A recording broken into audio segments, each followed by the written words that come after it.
Smoke ने पंजाब को जकड़ लिया, निज़ाम जिंदगी झोंकर रह गया। फिजाई रोटी से तालीमी सरगर्मियां भी शदीद मुतासिर।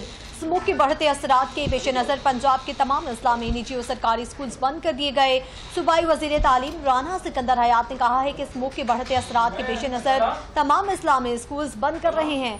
फैसला इज़्ला की जानिब से मौसूल होने वाली शिकायत की रोशनी में किया गया। तालीमी नुकसान का एहसास है मगर तालीमी इदारे बंद करने का इक़दाम मजबूरन उठा रहे हैं। उन्होंने कहा है कि बच्चों को स्मोक के महलिक असरात से बचाने के लिए ये इंतहाई अहम फैसला करना पड़ा है। आवाम को भी शऊर का मुजाहिरा करना होगा। अपनी गाड़ियों की फिटनेस यकीनी बनाएं। सदादे स्मोक के लिए जो अपने तौर पर किया जा सकता है कम अज कम वो तो करें। राना सिकंदर हयात ने कहा है कि अपने तौर पर जो भी किया जा सकता है हमें वो करना चाहिए। स्मोक ने पंजाब को जकड़ लिया, निज़ाम जिंदगी झोंकर रह गया। फिजाई रोटी से तालीमी सरगर्मियां भी शदीद मुतासिर। स्मोक के बढ़ते असरात के पेश नज़र पंजाब के तमाम इस्लामी निजी और सरकारी स्कूल्स बंद कर दिए गए। सूबाई वज़ीर तालीम राना सिकंदर हयात ने कहा है कि स्मोक के बढ़ते असरात के पेश नज़र तमाम इस्लामी स्कूल्स बंद कर रहे हैं। फैसला इज़्ला की जानिब से मौसूल होने वाली शिकायत की रोशनी में किया गया।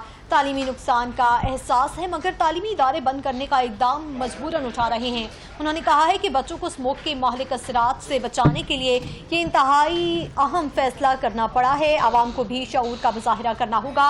अपनी गाड़ियों की फिटनेस यकीनी बनाएं। सदादे स्मोक के लिए जो अपने तौर पर किया जा सकता है कम अज कम वो तो करें। राना सिकंदर हयात ने कहा है कि अपने तौर पर जो भी किया जा सकता है हमें वो करना चाहिए।